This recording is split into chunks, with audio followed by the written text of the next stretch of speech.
I'll move now to economic benefits. So every year we have billions of dollars that are flowing out of our region because every time that we purchase gas that is gas or diesel that is extracted and processed in other parts of the country, those or other parts of the country or other parts of the world, excuse me, those dollars flow out of the region. But if we charge up our electric vehicle, those are dollars that flow in region to generators on our electric grid that are increasingly wind and solar and other renewable energy sources. And so there's an economic benefit of keeping those dollars in region. We did some very quick back of the envelope math on this. In Massachusetts in 2024, we consumed 2.5 billion gallons of gasoline. According to the Energy Information Administration, the average gas price in 2024 was $3.39. And so in 2024, the state expended roughly $8.47 billion on gasoline. In Rhode Island, that number is a little bit smaller because there's fewer vehicles and people drive fewer miles in Rhode Island. But altogether, this is billions of dollars that are flowing out of the region that we can keep in region with electric vehicles.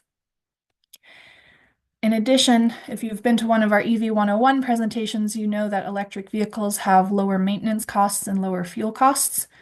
For maintenance costs, it's roughly half of what you'd pay for an equivalent gas car over the vehicle's lifetime. And for fuel costs, you can consistently save a couple of cents per mile driven. And that's true even though we've got relatively high electricity prices compared to the rest of the country. And all of those saved dollars as we're switching to electric vehicles can be invested in the local economy in different ways. If you're curious about fuel costs in particular, there are a couple of calculators that we link to on our website. The first is maintained currently by the federal government on the fueleconomy.gov website. It's a great resource where you can select a specific vehicle and compare vehicles side by side.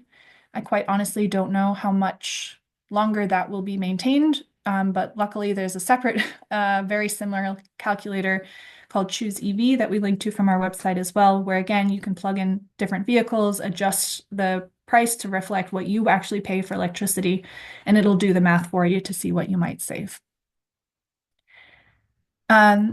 Moving from sort of maintenance and fuel costs, we're going to talk about the grid a little bit. And electric vehicles, often when you talk about the grid, people think only of the costs of incorporating more electric vehicle charging and don't see the benefits in terms of the revenue that they bring in.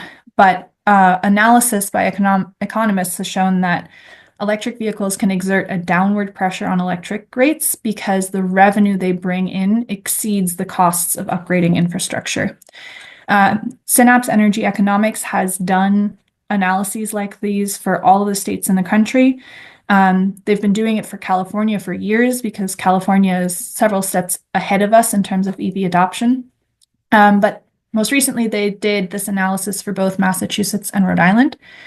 So on these graphs, you can see the revenues brought in by electric vehicles. So that's basically all the cents per kilowatt hour that those drivers pay into the system when they charge their vehicles.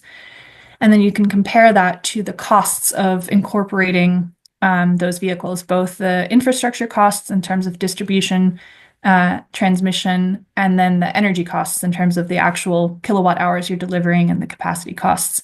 And you can see that for every year that they looked at since 2011, the revenues exceed the costs by a wide margin.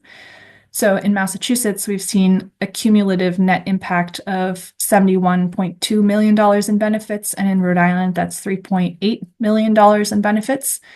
And again, that can translate into a downward pressure on electricity rates. So particularly right now, when there's so much in the news about energy costs, this is a really important fact to have at hand. Finally, in this section, electric vehicles are really unique in that they can help us smooth out supply and demand on the grid, and that reduces costs for all of us. If you're familiar with our Shave the Peak program, or if you've attended any of our webinars on managed charging, you'll know that electricity demand does not stay flat throughout the year or throughout the day. There are moments where more of us turn on our air conditioners and all of our electric appliances and electricity demand spikes. And those peak moments are disproportionately polluting and disproportionately expensive. So the more we can bring down those peaks, the better for all of us economically and environmentally. Electric vehicles are a resource on this front because if you have an EV and you want to drive to work tomorrow at 8 a.m., you don't really care if your vehicle is charging at 2 in the morning or at 12 p.m. the day before, as long as you know your vehicle is charged. And so electric vehicle load or the demand is really flexible. You can shift it without impacting the driver very much. And so you can shift it to moments that are beneficial for the grid.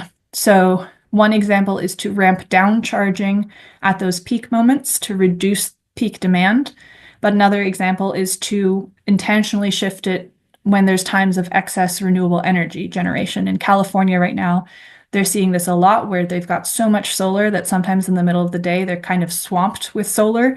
And so telling electric vehicle owners to charge during that time soaks up that renewable energy and means that those EVs don't have to charge at other times when there's less renewable energy. And then finally, the sort of very new exciting thing on this front is that electric vehicles can discharge energy back onto the grid during peak periods. The picture on the left is a picture of an electric school bus in Beverly that's been doing this for a couple of summers. So on those really hot peak days during the summer, the buses will charge overnight when demand is low and then discharge energy back onto the grid, which means that that's one fewer power plant, basically. Not a whole power plant, but we can reduce the need to turn on power plants by using the battery, the energy stored in these EVs batteries. Right now, that's mostly happening with larger buses or larger vehicles like these school buses, but we're really looking forward in the coming years to see more of that done with passenger electric vehicles.